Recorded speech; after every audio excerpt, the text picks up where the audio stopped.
রক্ত চুষে খায়। কয়েকদিন আগে সাতক্ষীরাতে আমিরুল নামে এক ভদ্রলোক চিঠির মধ্যে চিরকুটের মধ্যে লিখলেন, খাবারের অভাবে ঋণের চাপে আমি নিজে আত্মহত্যা করলাম, আমার কলিজার টুকরা সন্তানদেরকে হত্যা করলাম, আমার বিবিকেও হত্যা করলাম।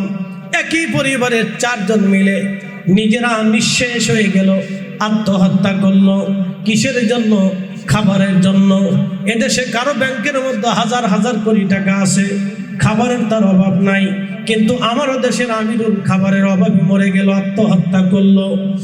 এদেশের কত বড় বড় ধনীরা, সাতক্ষীরার ভিতরে ধনীর অভাব ছিল না, ব্যাংকে টাকা আছে, গোডাউনে খাবার আছে, তারপর আমাদের দেশের আমিরুল পরিবার সহ আত্মহত্যা করলো।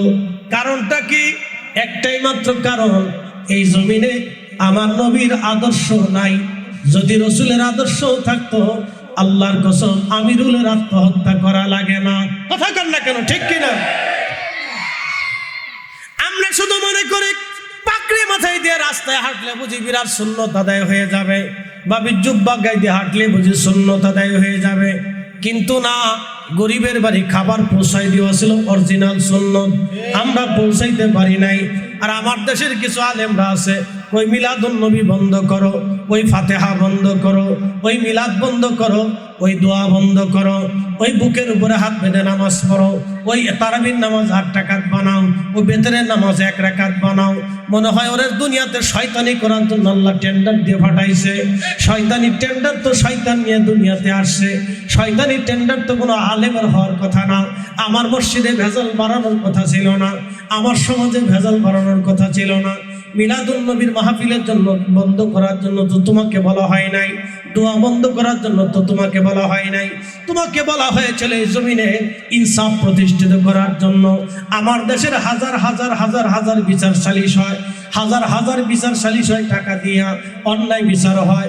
গরিবের পক্ষে বিচার হয় না, ধনীর পক্ষে বিচার হয়ে যায়। যার লোক বেশি তার পক্ষে বিচারে যায়, যার পয়সা বেশি তার পক্ষে বিচারে যায়। আমার দেশের হাজার হাজার গরিব মানুষ জমি বুঝে পায় না, জায়গা বুঝে পায় না, ঘর বুঝে পায় না, টাকা বুঝে পায় না। এমনও বহু মানুষ আছে যারা দিন আনে দিন খায়, খাবার পায় না। আমাদের আলেমদের দায়িত্ব ছিল গরিব মানুষের ঘরে খাবার পৌঁছানো, আমাদের দায়িত্ব ছিল দুনিয়াতে ইনসাফ প্রতিষ্ঠিত করা। কথা বলেন ঠিক কিনা? কোনো ভারী নেই। আমার দেশের লক্ষ লক্ষ লক্ষ লক্ষ যুবকরা, হাজার হাজার যুবকরা বাবা খাইয়া, ফেন্সি খাইয়া, মদ খাইয়া, তারি খাইয়া, নেশা করে ধ্বংসের মুখে চলে যায়। স্বামী স্ত্রীর তালাক হয়ে যায়, মাকে হত্যা করে, বাবাকে পিটায়, সংসার ধ্বংস হয়ে যায়। সোনার সংসারগুলি নেশা আক্রান্ত হয়ে আমাদের যুবকদের কারণে বহু সংসার ধ্বংস হয়ে যাচ্ছে, সন্তানদেরকে ছেড়ে দিয়ে চলে যায়। আমাদের বাংলাদেশে 5 লক্ষের মতো আছে পথ শিশু। পথ শিশু বুঝেননি? মায়ের পরিচয় নাই, বাপের পরিচয় নাই। চট্টগ্রামের রেল লাইনে বিভিন্ন জায়গা দেখবেন পথ শিশু আছে। এই পথ শিশুদের খাবার নাই, পোশাক নাই, রাস্তাঘাটে ঘুমায়, রাস্তাঘাটে থাকে, বিভিন্ন বাস স্ট্যান্ডে, বিভিন্ন রেল স্ট্যান্ডে, বিভিন্ন নৌবন্দরে, বিভিন্ন জায়গায় ওরা থাকে। ওদেরকে মা বলতে পারে না, কে বাবা তাও বলতে পারে না। এমনও শিশু আছে, আবার এমনও শিশু আছে মা জন্ম দিয়ে রেখে দিয়ে চলে গেছে, বাবা জন্ম দিয়ে মার উপরে ছেড়ে দিয়ে চলে গেছে। এই দেশের বহু যুবক আছে বিয়ে করে বাচ্চা জন্ম দিয়ে বাচ্চার খবর নাই না। রাষ্ট্রের দায়িত্ব কি ছিল? আমাদের দায়িত্ব কি ছিল? আঙ্গুল চুষা। আমাদের দায়িত্ব কি? রাষ্ট্রের দায়িত্ব কি? প্রশাসনের দায়িত্ব কি? সরকারের দায়িত্ব কি? এইগুলির ধরে ধরে আইন না, সুষ্ঠু আইন, সঠিক বিচার প্রণয়ন করে দিয়া ওই বাচ্চার ভরণ পোষণ দেওয়াতে বাধ্য করে দেওয়া। কথা বলেন ঠিক না? পারি নাই আমরা চট্টগ্রামবাসী। আমি জানি কথাগুলি অনেকের কষ্ট লাগলেও আমি বাস্তবসম্মত কথা বলার চেষ্টা করি। আমার রাষ্ট্র সুন্দর হবে, সমাজ সুন্দর হবে, আমরা সুন্দর হব। আল্লাহ আমাদের তৌফিক দান করুন, জোরে বলেন আমিন। রহমতের নবী দুনিয়ার ভিতরে এসেছিলেন, তিনি 40 বছরে কোরআন নাজিল হলো। 40 বছরের সময় কোরআন শরীফ নাজিল হলো। তাহলে বাকি 40 বছর নবীজি দুনিয়াতে কি কাজ করেছিলেন? আল্লাহ শ্রেষ্ঠতম নবীর উম্মত হিসেবে আমাকে এবং আপনাকে আল্লাহ মঞ্জুর করছেন। সেই জন্য আল্লাহর আসমানে আমরা একসাথে শুকরিয়া আদায় করে বলি আলহামদুলিল্লাহ। আমি মহাগ্রন্থ পবিত্র কোরআনুল কারীম থেকে আপনাদের সামনে আয়াতে কারিমা উপস্থাপন করেছি। আল্লাহ ধারাবাহিক আলোচনা করার তৌফিক যেন আমাকে দান করে, সকলে দোয়া করে বলেন আমিন। আমরা সবাই এখানে যারা আছি মুসলিম, আমরা একটা বিশ্বাসে বিশ্বাসী, আমরা এক আল্লাহতে বিশ্বাসী। পৃথিবীতে বহু ধর্মের মানুষ আছে, সনাতনী, মাজুসি, শিখ, জৈন, বৌদ্ধ, খ্রিস্টান, এরকম আরো বহু ধর্ম পৃথিবীতে আছে।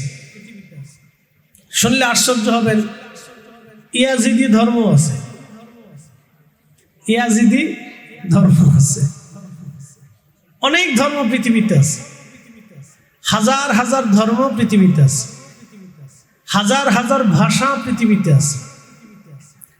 সারা দুনিয়াটাকে আল্লাহ সৃষ্টি করেছেন, বহু ধর্ম, বর্ণ, ভাষার মানুষ পৃথিবীতে আছে। তো এক এক ধর্মের এক একটা ভাষা, দুঃখিত, এক এক অঞ্চলের এক একটা ধর্ম, প্রত্যেক ধর্মের এক এক ধরনের বিশ্বাস আছে। এক একটা ধর্ম এক একটা বিশ্বাস স্থাপন করে। বৌদ্ধ, তাদের বিশ্বাসের সাথে হিন্দুদের বিশ্বাসের মিল নাই। সনাতনীদের সাথে শিখদের ধর্মের বিশ্বাসের মিল নাই, শিখদের সাথে আমাদের মিল নাই। প্রত্যেক ধর্মের ভিন্ন ভিন্ন ভিন্ন ভিন্ন বিশ্বাস আছে, আমাদেরও বিশ্বাস আছে। আমাদের বিশ্বাসে আল্লাহ এক, জোরে বলেন আমাদের বিশ্বাসে আল্লাহ এক, জোরে বলতে হবে আমাদের বিশ্বাসে আল্লাহ এক। আমাদের রবের শুরু নাই, শেষও নাই, উত্তরও নাই, দক্ষিণও নাই, পূর্বও নাই, পশ্চিমও নাই, সবই ওনার সৃষ্টি। কথা কোন ঠিক কিনা? শুরু আল্লাহ সৃষ্টি করেছেন, শেষ আল্লাহ সৃষ্টি করেছেন, উত্তর দক্ষিণ পূর্ব পশ্চিম উপর নিচ আল্লাহ সৃষ্টি করেছেন, অতীত বর্তমান ভবিষ্যৎ আল্লাহ সৃষ্টি করেছেন, আধার এবং আলো আল্লাহ সৃষ্টি করেছেন, সাগর নগর পাহাড় পর্বত পৃথিবী ষষ্ঠ আসমান ষষ্ঠ জমিন আল্লাহ সৃষ্টি করেছেন, তামাম কুল মখলুক আল্লাহ সৃষ্টি করেছেন। আল্লাহ ব্যতীত যাহা কিছু আছে সব আল্লাহর সৃষ্টি। এই জন্য আল্লাহ কোরআনে বলছেন, কুল, হুজুর আপনি বলে দেন, হুয়াল্লাহু আহাদ, তিনি আল্লাহ যিনি এক। একসাথে বলবেন আল্লাহু আকবার। আল্লাহ এক, জোরে বলেন আল্লাহ এক, জোরে বলেন আল্লাহ এক। এই আল্লাহ এক, লা ইলাহা ইল্লাল্লাহ, জোরে বলেন লা ইলাহা ইল্লাল্লাহ, লা ইলাহা ইল্লাল্লাহ। মুসলমানরা ছাড়া এই শব্দ আর কেউ বিশ্বাস করে না। বর্তমান পৃথিবীতে মানুষ আছে 800 কোটি, লা ইলাহা ইল্লাল্লাহতে বিশ্বাসী আছে মাত্র 200 কোটি। তারপরে আরেকটা অংশ, মুহাম্মাদুর রাসূলুল্লাহ সাল্লাল্লাহু আলাইহি ওয়াসাল্লাম, এই কালেমাতে বর্তমান পৃথিবীতে মাত্র 200 কোটি মানুষ বিশ্বাসী, বাদ বাকিরা কেউ বিশ্বাস করে না। আমাদের ভাষায় বাংলাতে বলে অবিশ্বাসী, আরবিতে বলে কাফের। কাফের শব্দ কোনো গালি না, কাফের শব্দের অর্থ হচ্ছে সে অবিশ্বাসী, সে লা ইলাহা ইল্লাল্লাহ মুহাম্মাদুর রাসূলুল্লাহ সাল্লাল্লাহু আলাইহি ওয়াসাল্লাম এই কালেমাতে সে বিশ্বাসী না, এই জন্য তাকে কি বলা হয়? কাফের বলা হয়। সে কাফের কিন্তু কোনো গালি না, কাফের একটা পরিচয়, কাফের কিন্তু গালি না, কাফের একটা পরিচয়। তো অবিশ্বাসী, কারণ আমার এই আলোচনা অনেক হিন্দু শুনতে পারেন, বৌদ্ধ শুনতে পারেন, খ্রিস্টানও শুনতে পারেন, বিভিন্ন ধর্মের মানুষ আছেন, আবার নাস্তিকও আছেন, যারা আল্লাহ খোদা, ভগবান, যিশু, শিখ, বৌদ্ধ, বুদ্ধিস্ট কাউরেই সে বিশ্বাস করে না। তার বিশ্বাস হলো প্রকৃতির মাধ্যমে সব কিছু হয়। তিনি বিশ্বাস করেন ফ্যান একা একা চলে, লাইট একা একা জ্বলে, বাচ্চা একা একাই জন্ম নেয়, মানুষ একা একা সৃষ্টি হয়, গাছগাছালি প্রকৃতিতেই সৃষ্টি হয়, সাগরে জোয়ার একা একাই আসে, আবার একা একা চলে যায়। ওই পাগলে যেমন একা একা যা বলে একা একা তা ওনার বিশ্বাস ওই পাগলের মধ্যে, উনি যেটা বিশ্বাস করেন আর কি। তো যাই হোক, এরকম কারো বিশ্বাসকে আমি কটাক্ষ করব না, গালিও দেব না। তার যার যার বিশ্বাস তার তার বিশ্বাসের উপরেই থাকুক। আমরা দোয়া করি যেন আল্লাহ তাকে বুঝার তৌফিক দেয়। তো প্রিয় উপস্থিতি, আমরা একটা বিশ্বাসের উপরে প্রতিষ্ঠিত। সে বিশ্বাস কি? প্রথমত বলেছি লা ইলাহা ইল্লাল্লাহ, আল্লাহ ব্যতীত আর কোনো ইলাহ আমাদের নাই, এটা সম্ভবই না। যদি পৃথিবীতে স্রষ্টা দুজন থাকতো তাহলে সৃষ্টির ভিতরে মতানৈক্য সৃষ্টি হতো এবং বহু যুদ্ধ বিগ্রহ অশান্তি বিশৃঙ্খলা, দুই স্রষ্টায় মারামারি ঝগড়া ফসাদে তাম সৃষ্টি বিশৃঙ্খলা রূপ ধারণ করত। আল্লাহর দ্বিতীয় আল্লাহর কোনো অস্তিত্ব নাই, আল্লাহ একই, তিনি একাই স্রষ্টা। তো খুব মনোযোগ দেন, আল্লাহ তার নিজের পরিচয় দিয়ে বলেন আল্লাহু লা ইলাহা ইল্লা হুয়াল হাইয়ুল কাইয়্যুম, তিনি সে রব যিনি চিরঞ্জীব এবং চিরস্থায়ী। সুবহানাল্লাহ, জোরে বলি তো আল্লাহু আকবার। আল্লাহু আকবার। বুঝাইতেছি, আমরা এখানে যারা আছি আগামী 150 বছর পরে আমরা কোথায় থাকবো? কবরে। আবার বলি, আমরা এখানে যারা আছি 150 বছর আগের যারা এই জমিনে ছিল তারা কোথায় আছে? কবরে আছে। একসাথে বলেন, কোথায় আছে? কবরে। তাহলে আমাদের লয় আছে, ক্ষয় আছে। আল্লাহর কোনো ক্ষয় নাই, তিনি চিরঞ্জীব। আমাদের মৃত্যু আছে, এই মৃত্যুটাকে আল্লাহ সৃষ্টি করেছেন, মৃত্যুটাও আল্লাহর সৃষ্টি। কি আশ্চর্য! এই জন্য আল্লাহ বলছেন হাইয়ুল কাইয়্যুম, আমি চিরঞ্জীব চিরস্থায়ী। মৃত্যুটাকে আল্লাহ সৃষ্টি করেছেন। যেমন এক আয়াতে আল্লাহ ওয়াজ করছেন আল্লাযী খালাকাল মাউতা ওয়াল হায়াতা লিয়াবলুয়াকুম আইয়ুকুম আহসানু আমালা। আল্লাহু আকবার। রব্বুল আলামিন বললেন আল্লাযী খালাকাল মাউত, আমি তোমাদের জন্য মৃত্যু সৃষ্টি করলাম, ওয়াল হায়াত, জীবন আমি আল্লাহ সৃষ্টি করেছি। জীবন সৃষ্টি করলাম আমি আল্লাহ, মৃত্যু সৃষ্টি করলাম আমি আল্লাহ। জীবন সৃষ্টি করলাম আমি আল্লাহ, মৃত্যু সৃষ্টি করলাম আমি আল্লাহ। আমি তোমাকে মৃত্যু দিব, কখন মৃত্যু আসবে তাও আল্লাহ বলে দিলেন। কুল ইন্নাল মাউতাল্লাযী তাফিরুনা মিনহু ফাইন্নাহু মুলাকীকুম। খুব মনোযোগ দিবেন। আল্লাহ বলেন, হুজুর আপনি আপনার উম্মতকে জানায় দেন, আপনার উম্মত আমার বান্দারা, এ মানব জাতি মৃত্যু থেকে তারা পালায়, মৃত্যু থেকে তারা পালায়। দেখবেন মানুষেরা যদি অসুস্থ হয় বড় ডাক্তার দেখায়, ঢাকায় পছন্দ না হলে ইন্ডিয়া চলে যায়, ইন্ডিয়া পছন্দ না হলে সিঙ্গাপুরে চলে যায়, সিঙ্গাপুরে পছন্দ না হলে আমেরিকা চলে যায়, আমেরিকা পছন্দ না হলে ব্রিটেনে চলে যায়, ব্রিটেন পছন্দ না হলে ইউরোপে চলে যায়, ইউরোপ পছন্দ না হলে অস্ট্রেলিয়া চলে যায়, অস্ট্রেলিয়া পছন্দ না হলে কানাডা চলে যায়, কানাডা পছন্দ না হলে চীনে চলে যায়। কিন্তু বলুন তো, আমার রব 1450 বছর আগে দ্ব্যর্থহীন ভাষায় ঘোষণা দিলেন, বন্ধু উম্মতকে জানায় দেন, তারা যেখানেই পালাক না কেন, যেখানেই যাক না কেন, যত চিকিৎসাই করুক না কেন, যত ওষুধই খাক না কেন, যত নতুন যন্ত্র আবিষ্কার করুক না কেন, যত চেষ্টাই করুক না কেন, পাতালের গভীরে লুকাক না কেন, সাগরের গভীরে চলে যাক না কেন, জমিনের গভীরে পালায় যাক না কেন, আসমানে সিঁড়ি বেয়ে পালায় যাক না কেন, ভিন্ন কোনো গ্রহে চলে যাক না কেন, আর পাহাড়ের গভীরে গহীন গুহার ভিতরে লুকাক না কেন, আফা ইন্নাহু মুলাকীকুম, এই মৃত্যু তার সাথে মোলাকাত করবে। এ মরণ তার সাথে মোলাকাত করবে। এই মৃত্যু থেকে সে পালাইতে পারবে না, মরণ থেকে পালাইতে পারবে না। কথা বলেন ঠিক কিনা? একদিন মাটির ভিতরে হবে ঘরে, মন আমার কেন বান্ধ দালান ঘর। শহরের যিনি সবচেয়ে বড় প্রাসাদওয়ালা, 2-4টা বাড়ির মালিকওয়ালা, তার ঠিকানা কোথায়? না না, জোরে বলেন কোথায়? আরো জোরে বলেন। কি দিয়ে বানানো? জোরে বলেন কি দিয়া?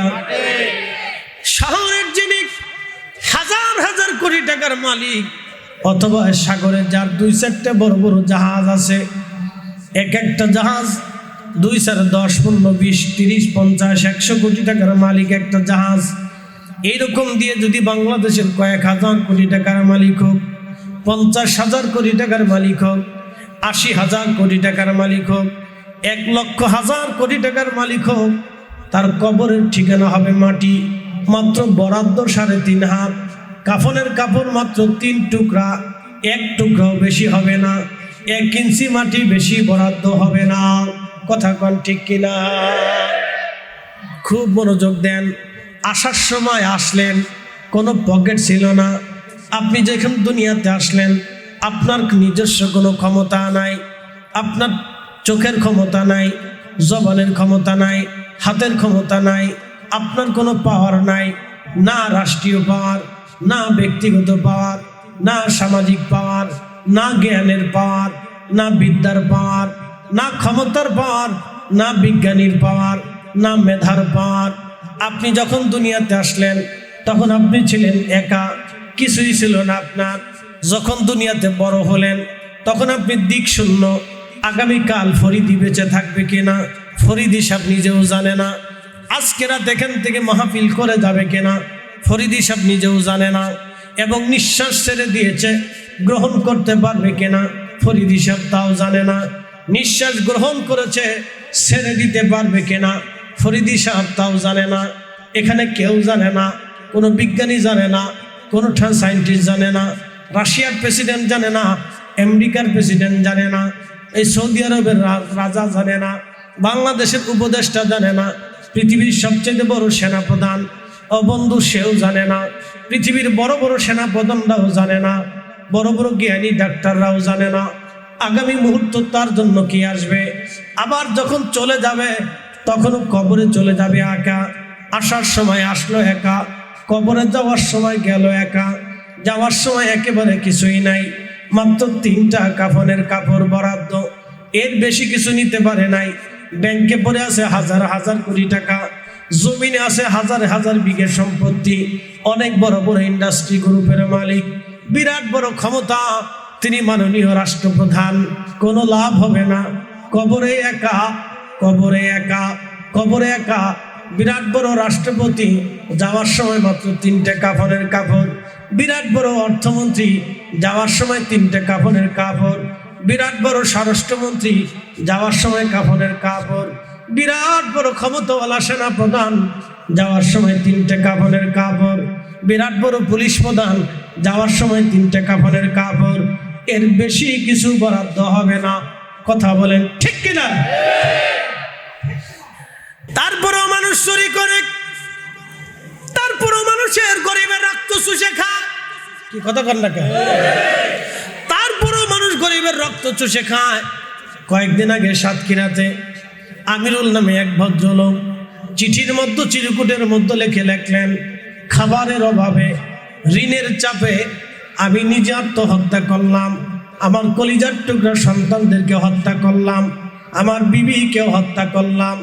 একই পরিবারের 4 জন মিলে নিজেরা নিঃশেষ হয়ে গেল, আত্মহত্যা করলো। কিসের জন্য? খাবারের জন্য। এদেশে কারো ব্যাংকের মধ্যে হাজার হাজার কোটি টাকা আছে, খাবারের তার অভাব নাই, কিন্তু আমারও দেশের আমিরুল খাবারের অভাবে মরে গেল, আত্মহত্যা করলো। এদেশের কত বড় বড় ধনীরা, সাতক্ষীরার ভিতরে ধনীর অভাব ছিল না, ব্যাংকে টাকা আছে, গোডাউনে খাবার আছে, তারপরও আমাদের দেশের আমিরুল পরিবার সহ আত্মহত্যা করলো। কারণটা কি? একটাই মাত্র কারণ, এই জমিনে আমার নবীর আদর্শ নাই। যদি রসুলের আদর্শ থাকতো, আল্লাহর কসম আমিরুলের আত্মহত্যা করা লাগে না। কথা কর না কেন, ঠিক কিনা? আমরা শুধু মনে করি পাকড়ি মাথায় দিয়ে রাস্তায় হাঁটলে বুঝি বিরাট সুন্নত আদায় হয়ে যাবে, বা জুব্বা গায়ে দিয়ে হাঁটলে বুঝি সুন্নত আদায় হয়ে যাবে। কিন্তু না, গরিবের বাড়ি খাবার পৌঁছাই দেওয়া ছিল অরিজিনাল সুন্নত, আমরা পৌঁছাইতে পারি নাই। আর আমার দেশের কিছু আলেমরা আছে, ওই মিলাদুন নবী বন্ধ করো, ওই ফাতেহা বন্ধ করো, ওই মিলাদ বন্ধ করো, ওই দোয়া বন্ধ করো, ওই বুকের উপরে হাত বেঁধে নামাজ পড়ো, ওই তারাবির নামাজ 8 রাকাত বানাও, ওই বেতরের নামাজ 1 রাকাত বানাও। মনে হয় ওরে দুনিয়াতে শয়তানি করার জন্য আল্লাহ টেন্ডার দিয়ে পাঠাইছে। শয়তানি টেন্ডার তো শয়তান নিয়ে দুনিয়াতে আসছে। শয়তানি টেন্ডার তো কোনো আলেমের হওয়ার কথা না। আমার মসজিদে ভেজাল বাড়ানোর কথা ছিল না, আমার সমাজে ভেজাল বাড়ানোর কথা ছিল না। মিলাদুন নবীর মাহফিলের জন্য বন্ধ করার জন্য তো তোমাকে বলা হয় নাই, দোয়া বন্ধ করার জন্য তো তোমাকে বলা হয় নাই। তোমাকে বলা হয়েছিল এই জমিনে ইনসাফ প্রতিষ্ঠিত করার জন্য। আমার দেশের হাজার হাজার হাজার হাজার বিচার সালিশ হয়, হাজার হাজার বিচার সালিশ হয়, টাকা দিয়া অন্যায় বিচার হয়। গরিবের পক্ষে বিচার হয় না, ধনীর পক্ষে বিচার হয়ে যায়। যার লোক বেশি তার পক্ষে বিচারে যায়, যার পয়সা বেশি তার পক্ষে বিচারে যায়। আমার দেশের হাজার হাজার গরিব মানুষ জমি বুঝে পায় না, জায়গা বুঝে পায় না, ঘর বুঝে পায় না, টাকা বুঝে পায় না। এমনও বহু মানুষ আছে যারা দিন আনে দিন খায়, খাবার পায় না। আমাদের আলেমদের দায়িত্ব ছিল গরিব মানুষের ঘরে খাবার পৌঁছানো। আমাদের দায়িত্ব ছিল দুনিয়াতে ইনসাফ প্রতিষ্ঠিত করার। কথা বলেন ঠিক কিনা? কোনো ভারী নেই। আইজি মসজিদে গুতাগুতি লাগাইতে, মসজিদে আগুন দেয়। আইজি আমরা মসজিদে গুতাগুতি লাগাইতে। এদেশে 60 লক্ষ আলেম, তো 60 লক্ষ আলেমের কাজ কি? আমার দেশের লক্ষ লক্ষ লক্ষ লক্ষ যুবকরা,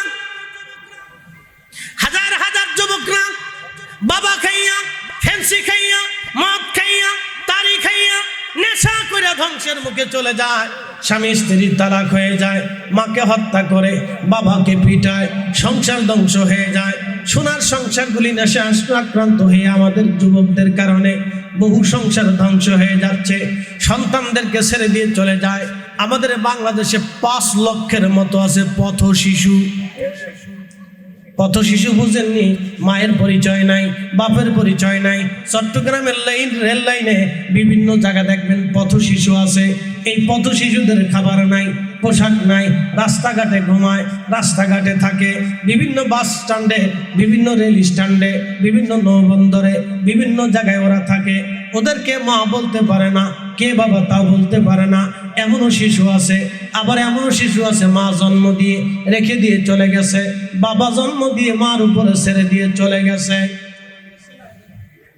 আমার দিকে তাকান।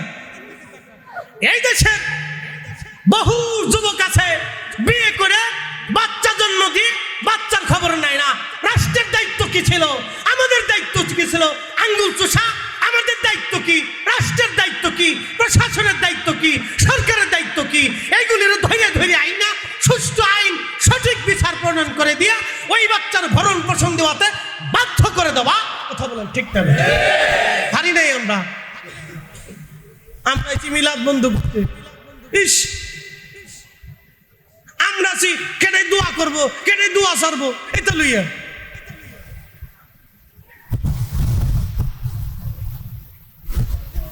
শুনিয়া যান চট্টগ্রামবাসী, আমি জানি কথাগুলি অনেকের কষ্ট লাগলেও আমি বাস্তবসম্মত কথা বলার চেষ্টা করি। আমার রাষ্ট্র সুন্দর হবে, সমাজ সুন্দর হবে, আমরা সুন্দর হব। আল্লাহ আমাদের তৌফিক দান করুন, জোরে বলেন আমিন। রহমতের নবী দুনিয়ার ভিতরে এসেছিলেন, তিনি 40 বছরে কোরআন নাজিল হলো। 40 বছরের সময় কোরআন শরীফ নাজিল হলো। তাহলে বাকি 40 বছর নবীজি দুনিয়াতে কি কাজ করেছিলেন বলেন? বলতে পারবেন কেউ? এই 40 বছর আল্লাহর নবী দুনিয়াতে কি করেছিলেন বলেন? কি দায়িত্ব ছিল আল্লাহ রসুলের? কাজ কি ছিল? আল্লাহর নবীর একটা কাজ ছিল এই 40 বছরে সেই কাজটা হলো আমানতদারিতা। নবী কখনো আমানত নষ্ট করেন নাই, মিথ্যা বলেন নাই, ধোঁকা দেন নাই, মারামারি করেন নাই, হত্যা করেন নাই। আর একটা কাজ ছিল রহমতের ফজল যুব সংগঠন করিয়া আমার নবী খারাপি আর রক্তপাত বন্ধ করার জন্য, শান্তি প্রতিষ্ঠিত করার জন্য নবী চেষ্টা করেছিলেন। কথা বলেন ঠিক কিনা? আমরা করছি কি? মসজিদায় একদল সৌদি আরব থেকে ফেরত হয়েছে, ও ইয়ে করতেছে কে এইটাই সঠিক, তোরা যারা এমনি বানছো এটা ভুল। ওরা শতান কোথাকার, তোরে তো আল্লাহ জন্য তো সৌদি আরব থেকে বাংলাদেশে পাঠাইছে না। তুই বাংলাদেশে আইছ, তুই সৌদি থাক যা। এই চট্টগ্রাম ইসলাম এনেছে কে? সাদ বিন আবি ওয়াক্কাস রাদিয়াল্লাহু আনহু 1450 বছর আগে তিনি এখান থেকে এসে আরাকান হয়ে মায়ানমার দিয়ে থাইল্যান্ডের পাশ দিয়ে সাগর পার হয়ে তিনি ইন্দোনেশিয়া মালয়েশিয়ার পাশ দিয়ে একেবারে চীনের গুয়াংজু পর্যন্ত কালেমার দাওয়াত পৌঁছে দিয়েছিলেন। তার 100 বছর পরে বদর শাহ আউলিয়া আসলেন, তার 100 বছর পরে হযরত বাইজিদ বুস্তামি, তার 100 বছর পরে 12 আউলিয়া আসলেন, তারও 300 বছর পরে 360 আউলিয়া আসলেন, তারও বহু বছর পরে বহু অলিরা আসছেন, তারও আগে অলিরা এসেছেন। অলিরা এসে কালেমার দাওয়াত দিয়েছেন। যদি অলিরা বুকের উপরে হাত বাঁধতেন তাহলে আমার দেশের 18 কোটি মানুষ বুকের উপরে হাত বাঁধত। অলিরা নাভির নিচে বেঁধেছেন, 18 কোটি মানুষ নাভির নিচে হাত বাঁধে। কথা বলেন ঠিক না? শুনিয়ে আমার বেদাতি বানাইতে কি আশ্চর্য! আজ পর্যন্ত পতিতালয় থেকে একটা মেয়ে এনে তারে তুমি মানুষ বানাইতে পারো নাই। তুমি এসে দেশে নবীর দুরূদ সালাম বন্ধ করার জন্য শয়তানে চিন্তা করে আমি যেটা করতাম সেটা ও করে দিতেছে, অসুবিধা নেই। কষ্ট হচ্ছে আপনাদের? চলবে? একসাথে বলেন চলবে। আল্লাহ চালাইবার তৌফিক দিক বলে না। আমি চিন্তা করি ব্রাহ্মণবাড়িয়ার মানুষ কোত্থেকে আইল? ব্রাহ্মণবাড়িয়া? হ্যাঁ আর আছে, মারহাবা পেলেন না? মাশাআল্লাহ মাশাআল্লাহ,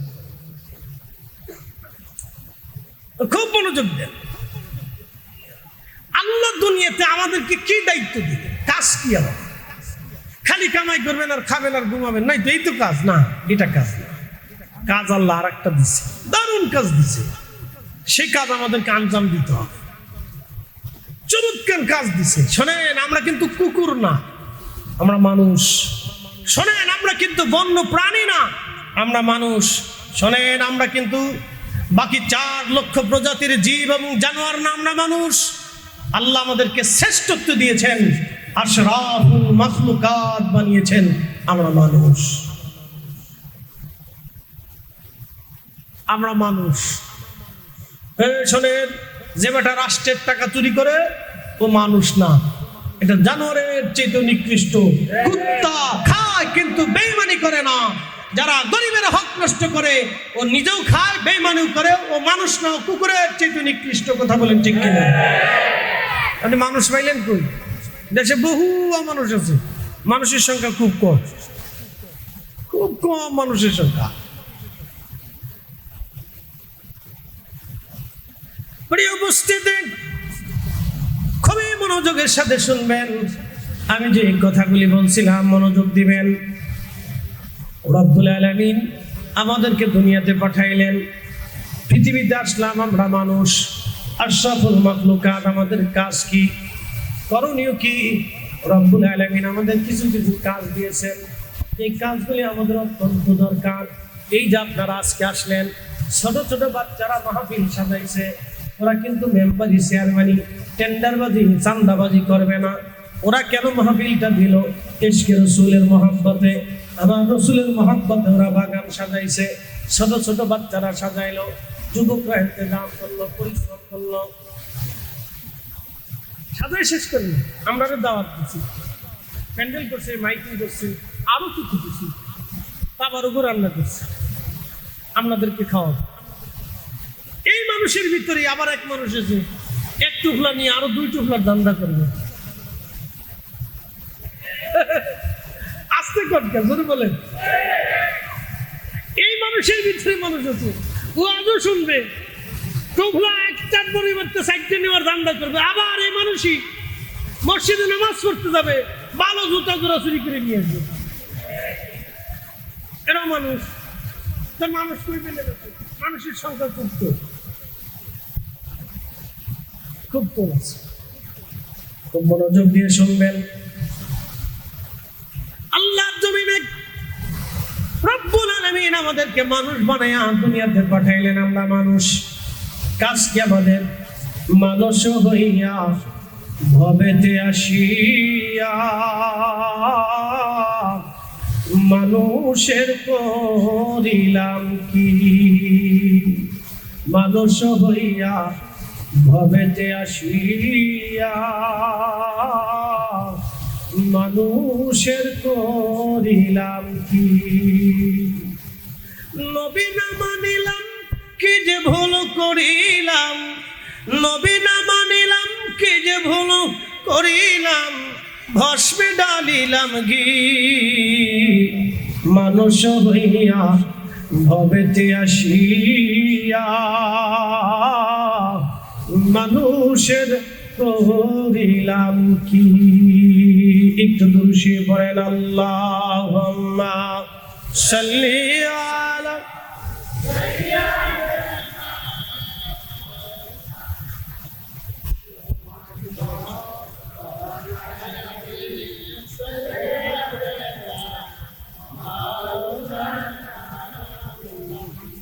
হয় না, আরো জোরে জবান খুলে আল্লাহুম্মা সাল্লি আলা মাওলানা মুহাম্মদ ওয়া আলা সাইয়্যিদিনা মাওলানা। চট্টগ্রামবাসী, মাইকের আওয়াজ বহু দূরে যায়। বাবাজিরা খুব মনোযোগের সাথে শুনবেন, লম্বা সময় নেব না। বলছিলাম লা ইলাহা ইল্লাল্লাহ, আল্লাহ ছাড়া আর কোনো মাবুদ দুনিয়ার সৃষ্টিতে নাই, আল্লাহ ছাড়া কোনো ইলাহ নাই।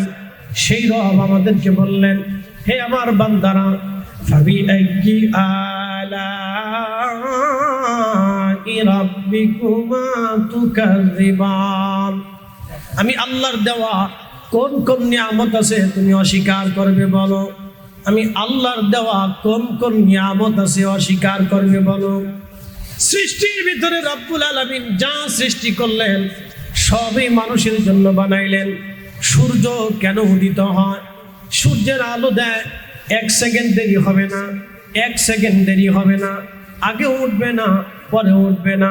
আল্লাহর নির্ধারিত সীমায় নিয়ে সূর্য উদিত হবে, সূর্য আবার ডুবে যাবে। খুব মনোযোগ দিয়ে শুনবেন। চাঁদ আল্লাহর নির্দিষ্ট সময়ে উঠবে, নির্দিষ্ট কক্ষপথে পরিচালিত হবে। মনোযোগ দিয়ে শুনে যাবেন। আল্লাহর প্রত্যেকটা সৃষ্টি আল্লাহর আইন মেনে চলে। এমন কোনো সৃষ্টি নাই যে সৃষ্টি আল্লাহর আইন না মানে। আকাশের সূর্য আল্লাহর আইন মানে। রব্বুল আলামিন কোরআনে বলে দিলেন, আশ-শামসু ওয়াল কমারু বিহুসবানি ওয়ান নাজমু ওয়াশ-শাজারু ইয়াসজুদান। চাঁদ তার নিজস্ব কক্ষপথে পরিচালিত হয়, সূর্য তার নিজস্ব কক্ষপথে পরিচালিত হয়, এবং নক্ষত্রগুলি আল্লাহকে সেজদা দেয়। খুব মনোযোগ দিবেন। খালি চোখে আমরা মাত্র 40 কোটি নক্ষত্র দেখতে পারি। শুধু খালি চোখে 40 কোটি নক্ষত্র দেখা যায়। বাদ বাকি নক্ষত্র দেখতে হলে বৈজ্ঞানিক থিওরি নিয়ে বলো নক্ষত্রগুলি দেখতে হবে। হে চট্টগ্রামবাসী, প্রত্যেকটা নক্ষত্র আমার আল্লাহকে সেজদা দেয়, প্রত্যেকটা নক্ষত্র আল্লাহর জিকির করে, প্রত্যেকটা নক্ষত্র তার নিজস্ব কক্ষপথে চলে। কেউ কারো কক্ষপথে যায় না। চাঁদ কখনো সূর্যের লাইনে যাবে না, সূর্য কখনো চাঁদের লাইনে আসবে না। কেউ কারো সীমা অতিক্রম করবে না। কুকুর আল্লাহর দেওয়া সীমা অতিক্রম করে না। দেখবেন এই কুকুর আপনার বাড়ি খায়, আপনার সাথে বেঈমানি করবে না। বিড়াল আপনার বাড়ি খায়, আপনার সাথে বেঈমানি করবে না। আপনার বাড়ির গরুটা আপনার সাথে বেঈমানি করবে না। আপনার বাড়ির মুরগি আপনি তাকে আদর করেন, খাওয়ান, সে আপনার ঘরের ভিতরে ডিম পারবে, আপনার সাথে বেইমানি করবে না, ছেড়ে দিবেন। যেখানেই থাকুক না কেন মুরগিটা দৌড়ে আপনার ঘরের মধ্যে আসবে, ও বেইমানি করবে না। আপনার বাড়ির হাঁস আপনার সাথে বেইমানি করবে না, আপনার গৃহপালিত পশু পাখিগুলি আপনার সাথে বেইমানি করবে না। ওরা আল্লাহর দেওয়া নির্দিষ্ট সীমানা মেনে চলে। একমাত্র মানব এবং জিন, এই দুইটা জাতি আল্লাহর দেওয়া সীমা রেখার বাহিরে চলে যায়। কি কথা বলে? এই মানুষ এবং জিন একমাত্র আল্লাহর দেওয়া সীমানার বাহিরে চলে যায়। আল্লাহ বলেন তোমরা সুদ খাইও না, কিন্তু আমরা সুদ প্রতিষ্ঠিত করেছি। কথা কন জোরে বলে। আল্লাহ বলেন সুদ হারাম, সুদ হারাম, কিন্তু সুদ আমরা প্রতিষ্ঠিত করেছি। আল্লাহ বলেন ঘুষ হারাম, আল্লাহ বলেন ঘুষ হারাম। আমরা এমন কোন সেক্টর নাই যে সেক্টরে ঘুষ না আছে। হ্যাঁ ঠিক, ডরাই করতেছেন নাকি? হ্যাঁ জোরে বলেন, জোরে বলেন। হ্যাঁ হাত উঁচা করে বলেন, না হাত উঁচা করে বলেন। এমনকি হসপিটালের বুয়ারেও কাটা পয়সা না দিলে সিট ঠিক মতো দেয় না। কি আশ্চর্য! কোন দেশে বাস করি আপনি বলেন তো? সুইপারের মাল না খেলেও ঝাড়ু দেয় না। কি আশ্চর্য দেশে বাস করতেছে আপনি চিন্তা করে।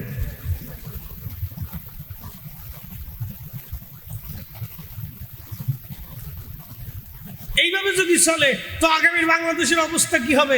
লক্ষ লক্ষ যুবকরা বেকার হয়ে পড়ে আছে। আগামী প্রজন্ম, লক্ষ লক্ষ কোটি কোটি প্রজন্ম উপরের দিকে আসতেছে, তো তাদের কি হবে আপনি বুঝেন? আগামী 10 বছর পরে এদেশের লক্ষ লক্ষ কোটি কোটি যুবক, আগামী 10 বছর পরে আমাদের নেক্সট জেনারেশন আসতেছে, কি হবে? তো নেক্সট জেনারেশনের ভিতরে যদি 5 লক্ষ পথ শিশু হয়, তাহলে বাকি 10 বছর পরে আরো 5 লক্ষ বাড়বে। তো 10 লক্ষ হলে 10 লক্ষ কি করবে? ওরা ডাকাতি করবে। এখনো পর্যন্ত আমাদের কর্মপদ্ধতি নির্ধারণ করতে পারিনি। এই জন্য আপনাদেরকে বলি, সন্তানদেরকে তৈরি করার চেষ্টা করেন, নিজের সন্তানকে তৈরি করার চেষ্টা করেন, নিজের সন্তানকে আগামী দিনের মানুষ হিসেবে তৈরি করার চেষ্টা করেন, আগামী দিনের প্রকৃত মুসলিম হিসেবে তৈরি করার চেষ্টা করেন, আগামী দিনের নবীর আশিক হিসেবে তৈরি করার চেষ্টা করেন, আগামী দিনের রসুলের গোলাম হিসেবে তৈরি করার চেষ্টা করেন। কথা বলেন ঠিক না? তাহলে জাতি ধ্বংস হবে। অন্ধকার দেশের জন্য অনেক বড় অন্ধকার। আমার দিকে তাকান, ভালো করে বুঝেন। আমার দেশ স্বাধীনতার 6 বছর আগে মালয়েশিয়া স্বাধীন হয়েছে। মালয়েশিয়া থেকে, আমার দেশ থেকে লক্ষ লক্ষ শ্রমিক তাদের দেশে নিয়ে কাজ করায়। বুঝেন, তাদের দেশে কাজের লোকের সংকট বিধায় আমাদের দেশ থেকে তারা লোক নেয়। কি কথা ঠিক আছে না? সৌদি আরব আমাদের দেশ থেকে লোক নেয় বলে কেন? তাদের দেশের কাজের লোকের সংকট। তার অর্থ হলো তাদের দেশে মানুষের কাজ তো আছে, আরো কাজ করানোর লোক নাই। আর আমাদের দেশের এত পরিমাণে কাজের লোক পড়ে রয়েছে যে আমাদের দেশে কাজ নাই। তাহলে আপনি বুঝেন যে আমরা কতটা ডিমোশনে আছি, যে আমার দেশে কাজ নাই। আপনি এতটুকুন চিন্তা বুঝেন যে আমরা কতটুকুন পিছনে এখনো আছি। এখনো কত পিছিয়ে আছি যে সৌদি আরবে আমাদের যে কাজ করে খেতে হয়, মালয়েশিয়া আমাদের যে কাজ করে খেতে হয়, থাইল্যান্ডে যে আমার দেশে মানুষেরা কাজ করে খেতে হয়, চীনে যে কাজ করতে হয়, জাপানে যে কাজ করে খেতে হয়, এই আপনার কি বলে কোরিয়া যে কাজ করে খেতে হয়, ইউরোপে যে কাজ করে খেতে হয়, তাও নিম্নমানের কাজ। বাকিটা বললাম না। কাজই ছোট হোক বড় হোক কাজ, তাও নিম্নমানের কাজ, মধ্যমানের কাজ করে খেতে হয়। তো সে দেশে মানুষের কাজের অভাব নাই, কাজের লোক নাই। আর আমাদের দেশে মানুষের অভাব নাই, কিন্তু কাজ নাই। তাহলে আমরা এখনো ডিমোশন। কথা কোন ঠিক কিনা? অর্থনৈতিকভাবে, সামাজিকভাবে আমরা এখনো ডিমোশন।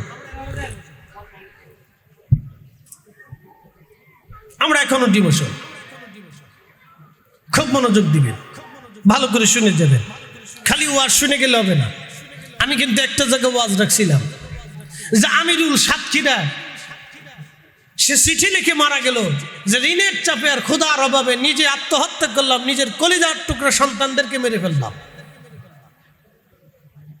আপনি বুঝেন তো একটা ফ্যামিলি কতটা অসহায় হলে এখনো খাদ্য সংকটে আত্মহত্যা করতে হয় আধুনিক যুগে। ভাবেন আপনি, তা আমার দেশের ধনীরা করছে কি? সাতক্ষীরাকে দেখে কি ধনী ছিল না? ওরা আশেপাশে কি ধনী ছিল না? পয়সাওয়ালা ছিল না? তারা কি আঙ্গুল চুষছে নাকি? প্রশ্ন তো এটা। যদি রসুলের আদর্শ আমাদের মধ্যে থাকতো, আল্লাহর কসম আমিরুলকে আজকে মরতে হয় না। কি কথা কর না কেন? বলে কি আদর্শ বুঝাইতেছি। হযরতে সাইয়্যিদুনা ওমর রাদিয়াল্লাহু আনহু মাথায় করে গরিবের বাড়ি খাবার দিলেন। হযরত আবু বকর গরিবের বাড়ি খাবার দিলেন। হযরত উসমান গরিবের বাড়ি খাবার দিলেন। হযরত আলী মাথায় করে গরিবের বাড়ি খাবার দিলেন। আল্লাহর নবী নিজে গরিব উম্মতদেরকে ডেকে ডেকে এনে তিনার হুজরাতে খাবার দিলেন, নিজে খোঁজ নিয়ে খাবার খাওয়ালেন। আল্লাহর নবী আরো বলে দিলেন, আমার উম্মত তোমরা শুনে রাখো, তোমরা জেনে রাখো, তুমি তত সময় মুমিন হতে পারবে না যত সময় তোমার প্রতিবেশীরা ক্ষুধার্ত থাকবে আর তুমি পেট ভরে খাবার খেয়ে রাত্রিবেলা ঘুমাবা। আমার উম্মত, আমার আল্লাহ তোমাকে মুমিনের কাতারে নাম লিখবে না।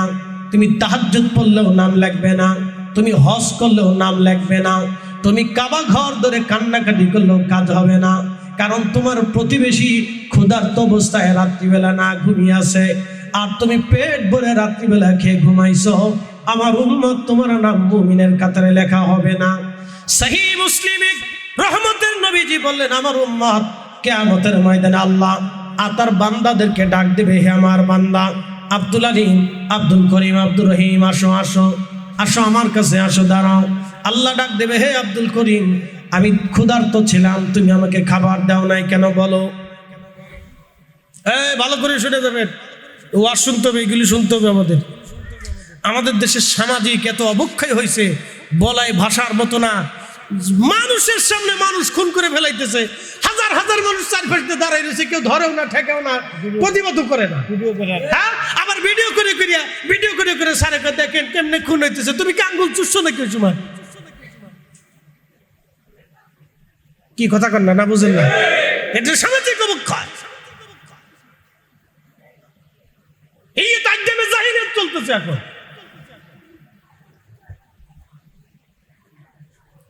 শুনিয়া যা, আল্লাহর নবী ডাক দিলেন, আমার উম্মত কিয়ামতের ময়দানে আল্লাহ ডাক দিবেন, আরে আমার বান্দা আমি ক্ষুধার্ত ছিলাম, তুমি কেন আমাকে খাবার দাও নাই? তখন আল্লাহর বান্দা বলবে, হায় রব, বলেন কি আপনি তো নিজে রাজ্জাক রিজিক দেনেওয়ালা, আপনি কখন ক্ষুধার্ত ছিলেন? আমার রব, আমার আল্লাহ রাব্বুল আলামিন বলবেন, বান্দারে তোমার প্রতিবেশী, তোমার গ্রামবাসী, তোমার এলাকাবাসী না খেয়েছিল।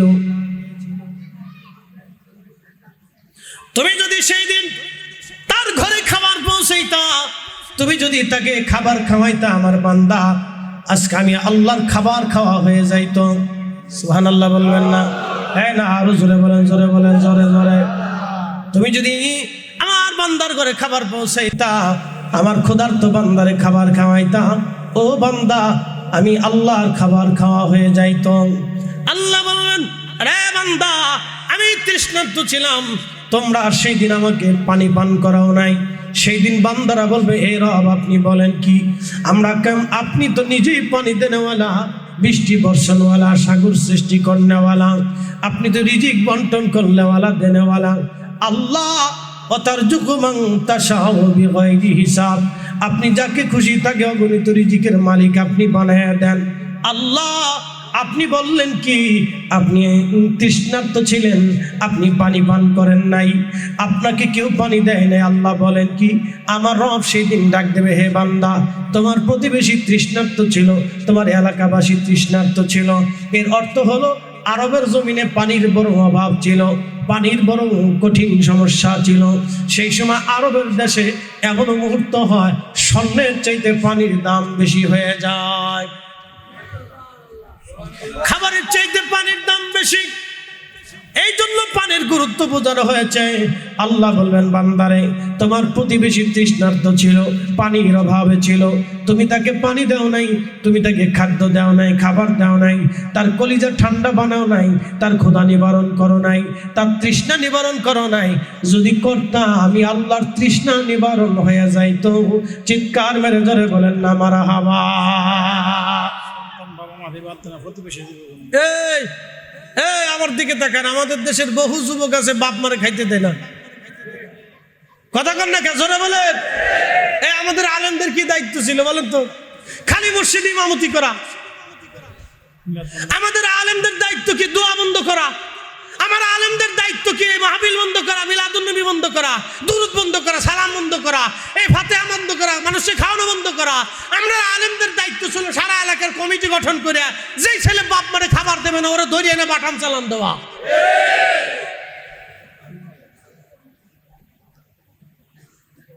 আমরা পারি নেই। আমরা কেনাই বুকের উপরে হাত বাঁধে ওরে নাবির নিচে বান্ধাইতে হবে, যে বুক নাবির নিচে হাত বাঁধে ওরে বুকের উপর উড়াইতেই হবে। নাম দিছে আহলে হাদিস গুরুস্থান, গুরুস্থান আবার আহলে হাদিস হয় কেমন রে বেটা? এই কথা কর না, মানুষ মরে গেছে, মরা নিয়ে রাজনীতি চলতেছে, মরা মানুষের পূজা নিতেছে। কি কইতাম আপনার বলেন তো? আমার দেশের হাজার হাজার যুবক, হাজার হাজার মানুষ বাবা মারে খাবার দেয় না, মাকে খাইতে দেয় না, বাবাকে খাইতে দেয় না, খাবারই তো দেয় না, চিকিৎসা কখন করবে বাপ? শুধু বলবেন দরিদ্র ফ্যামিলির ভিতরে, অশিক্ষিত ফ্যামিলি না, শিক্ষিত আছে। কি ভাবতেছেন? যদি দেখতে চান বৃদ্ধাশ্রমে চলে যান, যা দেখবেন অধিক শিক্ষিত মানুষের সন্তানরা বাবা মারে বৃদ্ধাশ্রমে পাঠাইছে। এই সমস্ত শিক্ষিতদেরকে ধরে আইনা এই গুলিস্তানের মরে, যাত্রাবাড়ির মরে বাটাম চালান দিলে সোজা হয়ে যাবে। আমরার কাজ তো এটা ছিল। সারা বাংলাদেশে সব আলেমরা মিলে, সব মতের আলেম, আমি কোনো মত বাদ দিলাম না, সবাইরে বাদ দিলাম না, সবাইরই ধরলাম। যত মতের আলেম আছে, যত মুসলিকের আলেম আছে, সব আসবে, এক জায়গায় বসবে, বসে বলবে আমার সমাজ আগামী 1 বছরের ভিতরে আমরা চেঞ্জ করব। আমার সমাজে কেউ মদ বিক্রি করতে পারবে না, ইয়াবা বিক্রি করতে পারবে, যে ইয়াবা বিক্রি করে ওর বাড়ি আগুন দেবো। এই কথা কর না, জোরে বলেন। তা না করে দিছে মাজারে আগুন। কি কথা কর না, এই তো অবস্থা।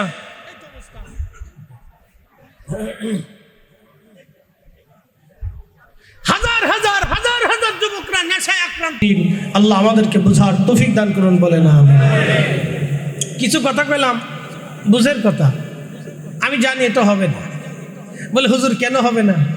দল্লিন আর জল্লিন নিয়ে ফিটে ফিটে আছে, ওই তো না। দল্লিন আর জল্লিন ফিটে ফিটে অনুভূতা দিত, ওই তো না। একসাথে জোরে বলবেন আল্লাহু আকবার, জোরে বলেন, জোরে জোরে জোরে জোরে, হাত উঁচা করে বলেন, হাত উঁচা করে, আল্লাহ হাত উঁচা করে। নারে রিসালাত, নারে গাউসিয়া, আহলে সুন্নাত ওয়াল জামাত, পবিত্র ঈদে মিলাদুন নবী।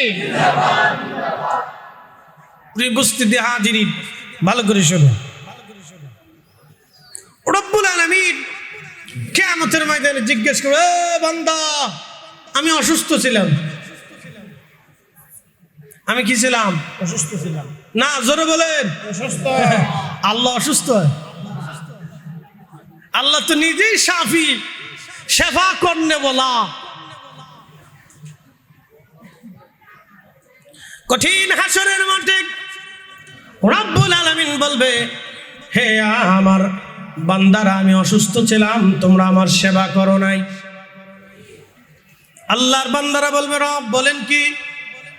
কি বলেন আপনি? আল্লাহ আল্লাহ আপনি বলেন কি? আপনি আবার কখন অসুস্থ হলেন গো রব্বুল আলামিন? আমার আল্লাহ বলবেন, বান্দারে, তোমার প্রতিবেশী, তোমার এলাকাবাসী অসুস্থ ছিল, আল্লাহ আল্লাহ ডাক দিবে, হে বান্দা, তোমার এলাকাবাসী অসুস্থ ছিল, তুমি তার সেবা করো নাই, তুমি তার চিকিৎসা করো নাই। টাকার অভাবে আমার বান্দা ওষুধ কিনতে পারে নাই, টাকার অভাবে আমার বান্দা অপারেশন করতে পারে নাই, টাকার অভাবে ভালো ডাক্তার আমার বান্দা দেখাইতে পারে নাই। দুঃখে দুঃখে দুঃখে দুঃখে কষ্ট করে করে ব্যথা নিয়ে নিয়ে আমার বান্দা মারা গেছে। ও বান্দা, সেই দিন যদি তুমি আমার বান্দারে চিকিৎসা করাইতা, সেবা করাইতা, আমি রব্বুল আলামিনের চিকিৎসা করানো হয়ে যাইতো। একবার জোরে বলা যাবে কি মারহাবা।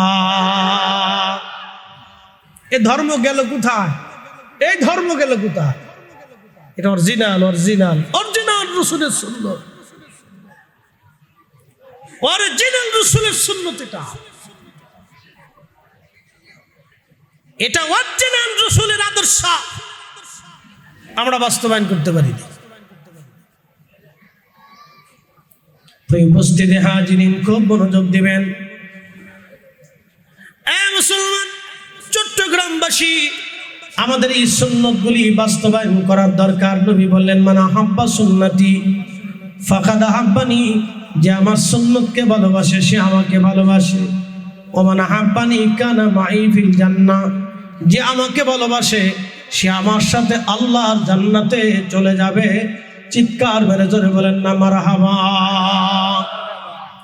এই শুনেন, হযরত আলী রাদিয়াল্লাহু তাআলা আনহু তিনাকে হত্যা করলেন কে? কোনো কাফের করে নাই, কোনো খ্রিস্টান করে নাই, কোনো সনাতনী করে নাই, কোনো বৌদ্ধ করে নাই, কোনো পৌত্তলিক করে নাই, কোনো নাস্তিক করে নাই। তাকে যিনি হত্যা করলেন তার নাম ছিল আব্দুর রহমান মুলজিম খারিজি। এই খারিজি উগ্রপন্থী, উগ্রবাদিতায় বিশ্বাসী ছিল। খারিজিদের আকীদা কি? খারিজেরা বলতো আমরাই মুসলমান, আমরা ছাড়া আর কেউ মুসলমান নাই। এই কেউ ঝিমাবেন না, এই আমার দিকে তাকান, এই এখান থেকে বোঝার অনেক কিছু আছে। খারিজিরা বলতো আমরাই শুধু মুসলমান, আমরা ছাড়া আর কোনো মুসলমান নাই। খারিজিরা বলতো ইনিল হুকমু ইল্লাল্লাহ, আল্লাহ ছাড়া আর কোনো হুকুম মানি না, আল্লাহর কোরআনের বিধান ছাড়া আর কোনো বিধান আমরা মানি না। কি বুঝলেন? শুনতেছেন? এগুলো কথা তো সুন্দর, কিন্তু রহস্য আছে, গলত আছে। আমাদের দেশে একদল আছে আহলুল কোরআন, ওরা বলে আমরা কোরআন ছাড়া আর কিছু মানি না। ওরা নবীজির সুন্নত মানে না, হাদিস মানে না। যারা রসুলের হাদিস মানে না, নবীর হাদিস যারা মানে না, আমরা মনে করি তারা মুসলমান হতে পারে না, তারা খারিজি। খারিজি, কথা বলেন ঠিক কিনা? এই শুনে যান, ওরা বলতো আমরা আর কিছু মানি না, সাহাবী মানি না। হযরত আলী বললেন, এই তোমরা ভুলের মধ্যে আছো, আল্লাহর কোরআন মানতে হবে, রসুলের জিন্দেগি মানতে হবে, সাহাবী মানতে হবে। যদি না মানো তাহলে আমি আলী তোমাদের সাথে সারা জীবন জিহাদ করব।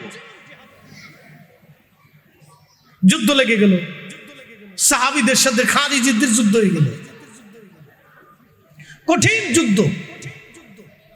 হযরত আলী রাদিয়াল্লাহু আনহু ওনার থেকে আলাদা হয়ে গেল 12,000 দলের এক দল। তারা বলল, আমরা আল্লাহর হুকুম ছাড়া আর কারো হুকুম মানি না, আমরা রসুলের হুকুমও মানি না, সাহাবীদের বিধান আমরা মানি না, আমরা শুধু কোরআন শরীফ মানব, আর কিছু আমরা মানব না। দেখেন কত বড় ভুল সিদ্ধান্ত তাদের। কিন্তু আল্লাহ বলে দিলেন, আমি আল্লাহ মানার আগে কোরআন শরীফ তো মানবা, আমার রসুল মানবা, এরপরে সাহাবী মানবা। একসাথে জোরে বলবেন না মারহাবা। আল্লাহ মানবা, নবী মানবা, সাহাবী মানবা, ওলি মানবা, উলামা মানবা। কিন্তু খারিজেরা বলল, আমরা আল্লাহ মানবো, নবী মানবো না, সাহাবী মানবো না, উলামা মানবো না, আমরা আর কাউকে মানবো না, আমরা শুধু আল্লাহ মানবো। দেখেন কথা সুন্দর, কিন্তু গলত বিরাট। এই খারিজিদের একজনের নাম আব্দুর রহমান মুলজিম খারিজি। তার কপালের মধ্যে সেজদার চিহ্ন ছিল, বুঝতেই পারতেছেন, কালা দাগ ছিল, লম্বা পাগড়ি, সুন্দর দাড়ি, চমৎকার চেহারা, সুন্দর জুব্বা গায়ে দেওয়া।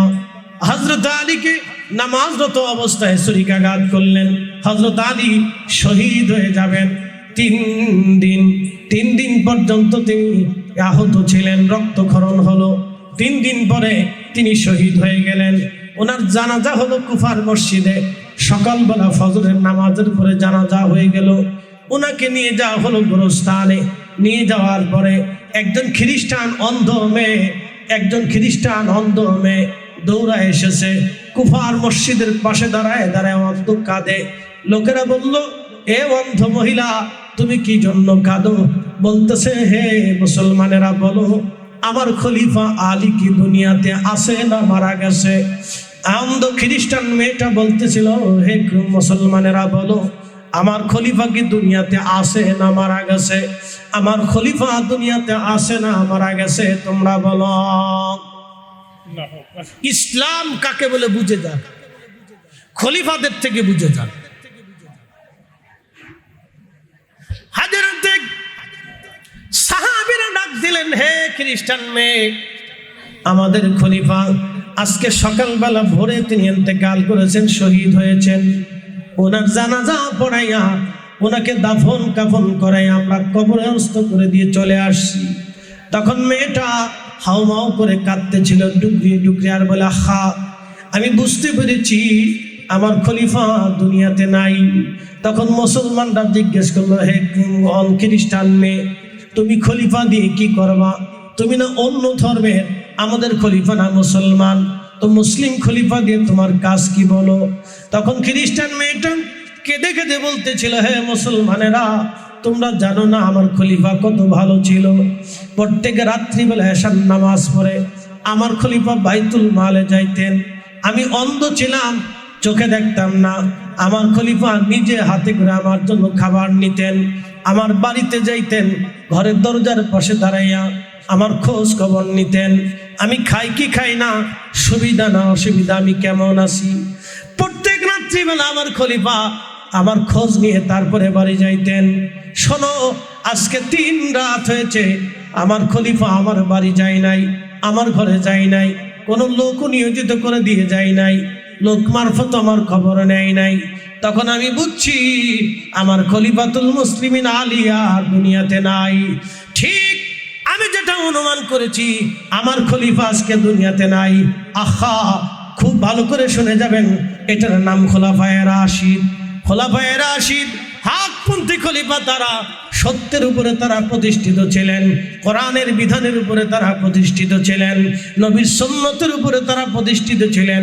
এই জন্য আল্লাহর নবী বললেন, ফাআলাইকুম বিসুন্নতি, তোমরা আমার সুন্নত মেনে চলবে, ওয়া সুন্নাতিল খুলাফায়ে রাশিদিন আল মাহদিন, আমার পরে আমার খুলাফায়ে রাশিদিনের আদর্শ মেনে চলবে।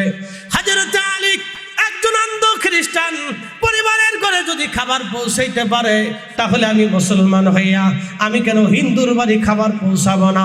আমি মুসলমান হইয়া আমি কেন বৌদ্ধর বাড়ি খাবার পৌঁছাবো না? আমি মুসলমান হইয়া আমি কেন খ্রিস্টানের ঘরে খাবার পৌঁছাবো না? আমরা মুসলমানের কাজ হলো অন্য ধর্মের মানুষদেরকে নিরাপত্তা দেওয়া। আমরা মুসলমানদের কাজ হলো অন্য ধর্মের মানুষের বাড়ি অভাবের ঘরে খাবার পৌঁছানো। কথা বলেন ঠিক কিনা? ভুলে গেছি, মনে নাই, ভুলে গেছি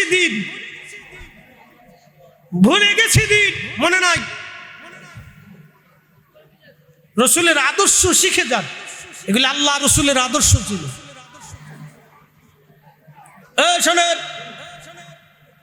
শোনেন ভালো করে শোনেন।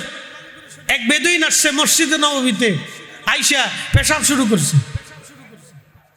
এই আপনাদের এই পাশের মসজিদে যদি কোনো সনাতনী কোনো বৌদ্ধ এসে পেশাব করে, তো কি অবস্থা হবে বলেন তো?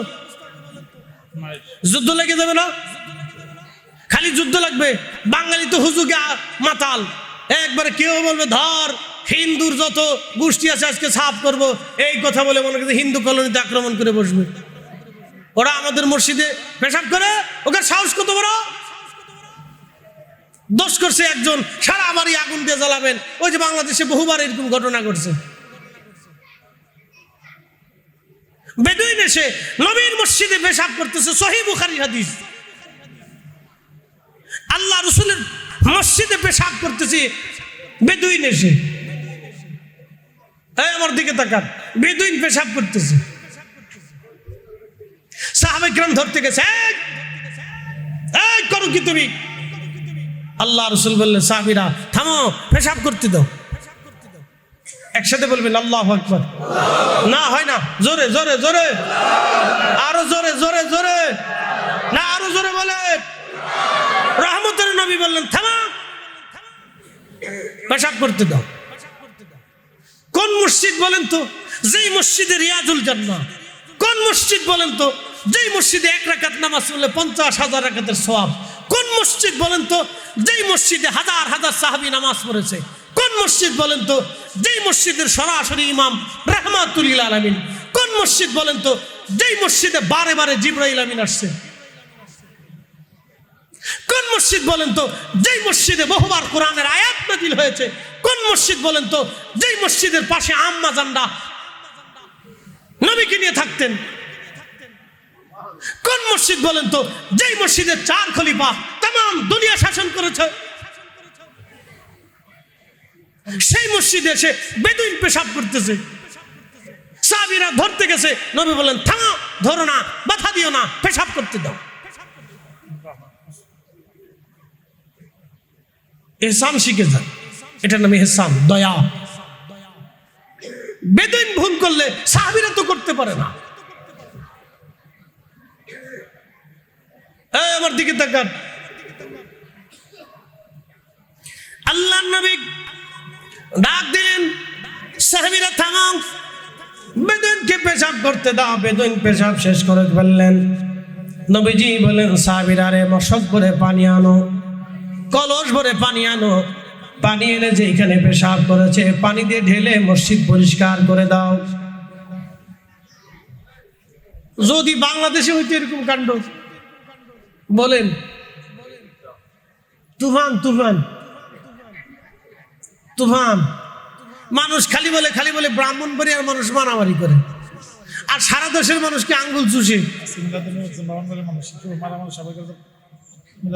এটা একটা মিথ্যা কথা। আমি ব্রাহ্মণবাড়িয়ার মানুষের পক্ষে। হবিগঞ্জে কয়দিন আগে মারামারি লাগছে, বিশ্বযুদ্ধ, সারাদিন মারামারি। আমার ফরিদপুরে সিঙ্গারা নিয়ে লাগছে, সারা শহরে ফিটে ফিটে। কে কারে ফিটে, কিসের জন্য ফিটে কেউ কইতে পারে না, পরে কয় সিঙ্গারা নিয়ে লাগছে।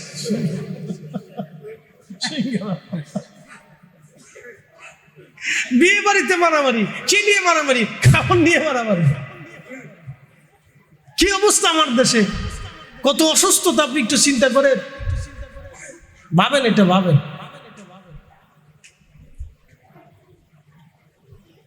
বাংলাদেশের একটা জেলা, সেটার নাম ব্রাহ্মণবাড়িয়া। এত পরিমাণে মাহফিল হয় আপনি কল্পনা করতে পারবেন না, এত পরিমাণে মাহফিল হয়। মারহাবা বলবেন না? দুই একটা বিচ্ছিন্ন ঘটনা সারা বাংলাদেশে কম বেশি আছে, সব জেলাতে আছে। মনোযোগ দেন। আল্লাহ রাসূল বললেন, সাহাবীরা পানি দিয়ে মসজিদ পরিষ্কার করো। একসাথে বলবেন আল্লাহু আকবার।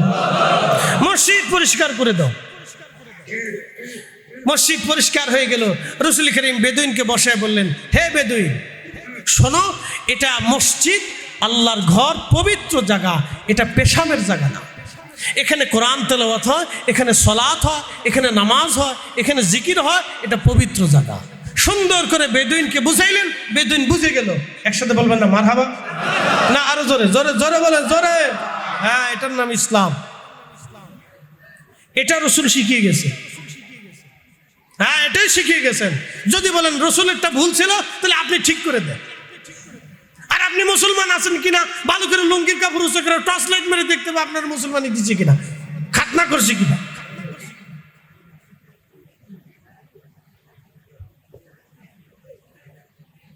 এটা ইসলাম, আল্লাহর নবী শিখিয়ে গেছে। এগুলি শিখেন, এগুলি শিখেন, এগুলি শিখা জরুরি, এগুলি বোঝা জরুরি। আল্লাহর নবী বলতেন, হে আমার উম্মত, মাল্লাম ইয়ারহামিন নাস ওয়া মাল্লাম ইয়ারহামিল্লাহ, মানুষকে দয়া করো, আল্লাহর কাছ থেকে দয়া পাবা। যে মানুষকে দয়া করে না, আল্লাহ তাকে দয়া করে না।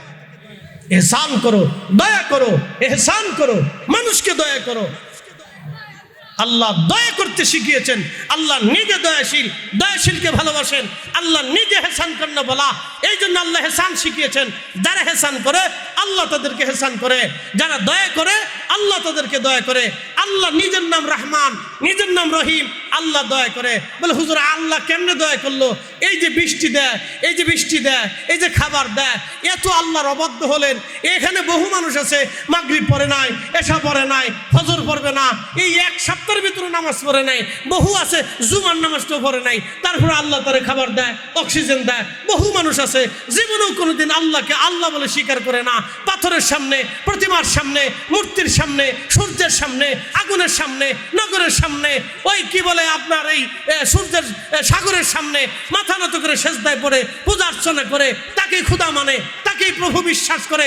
তারপরে আল্লাহ তারে খাবার দেয়, তারে রিজিক দেয়, নিঃশ্বাস দেয়, সূর্য উঠায়, আলো দেয়, বৃষ্টি দেয়, তার অসুস্থতা সুস্থ করে আল্লাহ তারপরেও দয়া করে।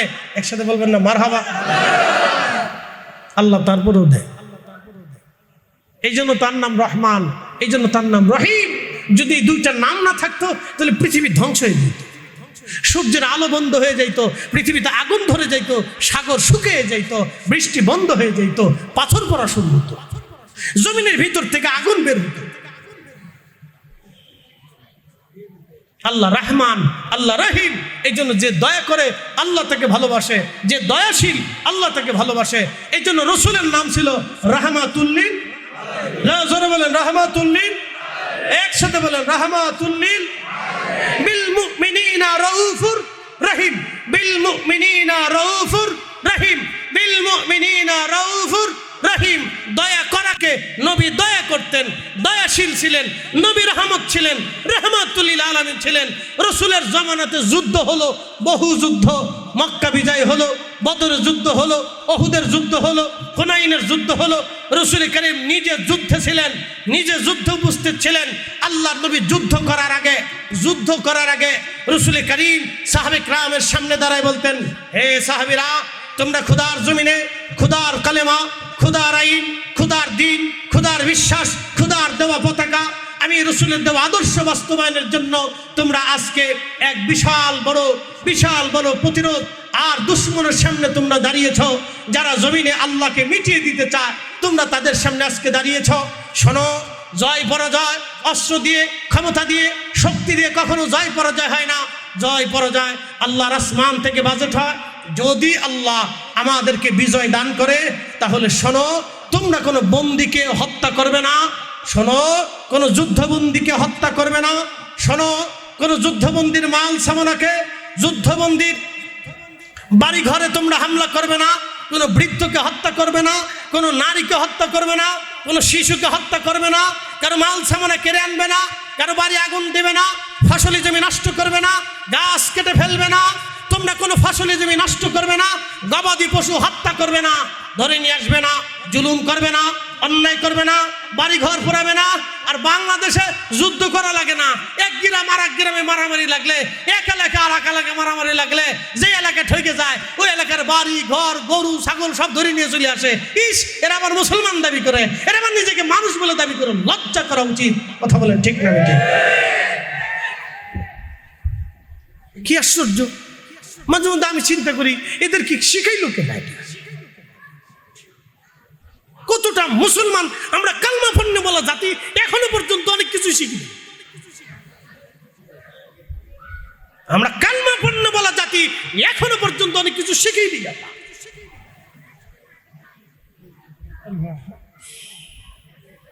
সাহাবীরা যুদ্ধের পর যুদ্ধ করেছে, একটা দুইটা যুদ্ধ করেছে সাহাবীরা। রাম সাম্রাজ্য বিজয় করেছে, পার্সিয়ান সাম্রাজ্য বিজয় করেছে সাহাবায়ে কেরাম।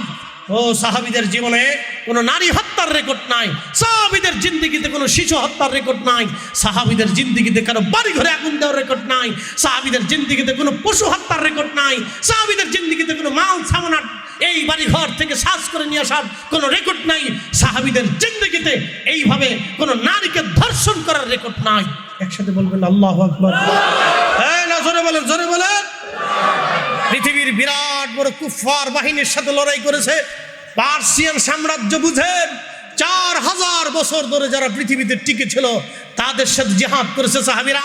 রোম সাম্রাজ্য 7000 বছর ধরে যারা পৃথিবীতে সাম্রাজ্য করেছে তাদের সাথে সাহাবে কেরাম সামনে রেখে, মুখে মুখ রেখে, বুকে বুক রেখে মাত্র 10-15 হাজার মুজাহিদ নিয়ে লক্ষ লক্ষ রোমান সৈন্যদের সাথে তারা জিহাদ করেছে।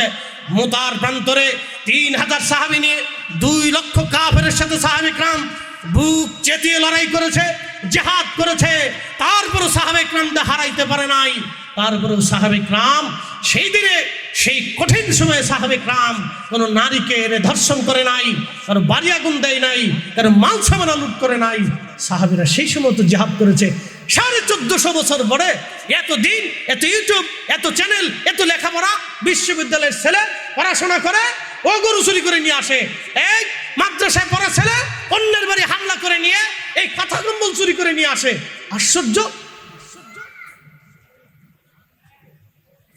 এদেরকে দিন কে শিখাইলো এইভাবে? কে শিখলো এইভাবে বলেন? এইভাবে যদি চলতে থাকে তাহলে আমাকে আগামীর সমাজ আর রাষ্ট্র কোন দিকে যাবে আপনি জানেন?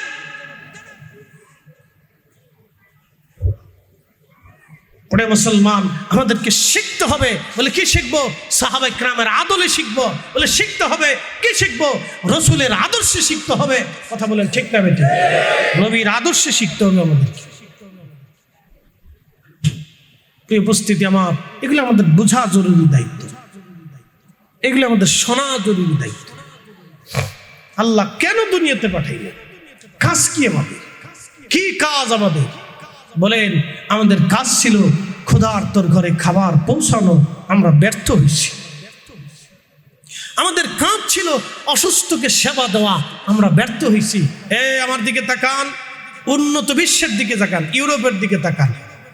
তারা একটা কুত্তা অসুস্থ হলে ডাক্তার কাছে নিয়ে চিকিৎসা করা। তাদের দেশে একটা কুত্তা আপনি মেরে দেখেন তো, মানুষ তো আরো পরের কথা, আপনি একটা কুকুর মেরে দেখেন, পুলিশে আপনাকে টানতে টানতে ধরে নিয়ে জেলখানার ভিতরে দেবে। তুই কুকুর মারলি কেন? তোকে কে মারতে অনুমতি দিয়েছে? সেই সিচুয়েশন থেকে আমাদের সিচুয়েশনে ওরা দেখেন তো, ওরা অনেকে ধর্মকর্মই মানে না, ও ধর্ম বুঝেই না ওরা, কিন্তু ন্যায়ের উপরে, নীতির উপরে তারা অটল। অথচ আমরা কলমপূর্ণ বলা জাতি এখনো পর্যন্ত মারামারি কইরা আরেকজনের বাড়ি আগুন দিয়ে এরপরে খাতা কম্বল, এই সোনা দানা, টাকা পয়সা, গরু ছাগল, হাঁস মুরগি, ভেড়া বকরি চুরি করে নিয়ে আসি, বাড়ির ঘরে ডেকসি পাতিল চুরি করে নিয়ে আসি। লজ্জা করা উচিত, শরম করা উচিত আমাদের।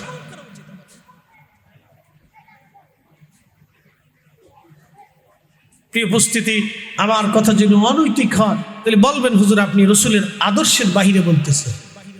একটা কথাও আপনি পাবেন না। আমি যাহা বলতেছি শান্তির বার্তা, যেটা আল্লাহ রসুল আমাদেরকে শিখিয়ে গেছেন, সেটা আমি আপনাদের সামনে উপস্থাপন করতেছি। বলে হুজুর আপনার এই কয়জন মানুষ নিয়ে সিল্লিতে কি হবে? ভাই, এই কয়জনের ভিতরে যদি একজনও বুঝে তাও আমার সার্থকতা আছে। কি কথা বল না কেন? ঠিক আছে, একজনও যদি বুঝে তাও সার্থকতা আছে। এই আমার দিকে তাকান, ভালো করে শোনেন। মসজিদে কি দরিদ্র আর ধনীর কোনো তফাৎ আছে? না, জোরে বলতে হবে, জোরে জোরে জোরে জোরে বলেন। মসজিদে কি ধনী এবং দরিদ্রের কোনো তফাৎ আছে? মসজিদে সবাই সমান। কেন সমান? সবাই আল্লাহর গোলাম। জোরে বলেন, জোরে বলেন। সবাই আল্লাহর দাস, সবাই আল্লাহকে সেজদা দিবে। কে আমির, কে রাজা, কে প্রজা, এখানে কোনো বৈষম্য নাই, সব সমান। ইমাম ইউসুফ রহমতুল্লাহ ঘটনা একটা মনে পড়ছে, আপনাদের কি বুঝাই। পৃথিবী বিখ্যাত খলিফা ছিলেন হারুন আর রশিদ। যুবকরা আমার দিকে তাকাবেন, মহিলারা যারা আছেন তারা ভালো করে শোনেন। এই তোমরা যারা মাইক চালাও, জীবনে ওয়াজ কোনোদিন বাড়ি পর্যন্ত নেও নাই, নিলে তোমরা ওলি আল্লাহ হয়ে যেতে। ওরা জীবনে যত ওয়াজ শুনছে, বাপ রে বাপ, ওদের নসিবে যত ওয়াজ হয় এত ওয়াজ কারো নসিব হয় না।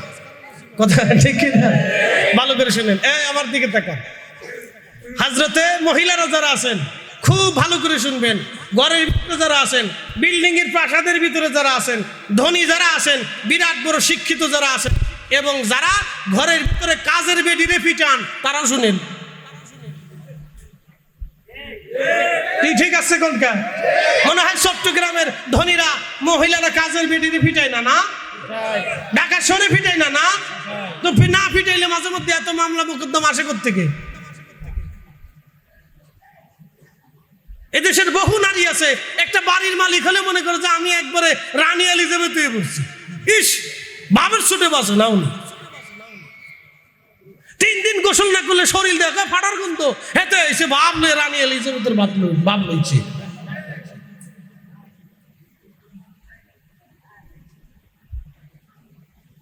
মন খারাপ করবেন না, কথা সত্য বলতে হবে, না বললে অনেকে বুঝবে না। শিক্ষিত মানুষ যদি মূর্খের চাইতে নিম্ন ধরনের হয়ে যায় তাহলে জাতি অন্ধকারের দিকে নিমজ্জিত হবে। এই জন্য আমাদেরকে কোন ভাষায় কথা বলতে হবে।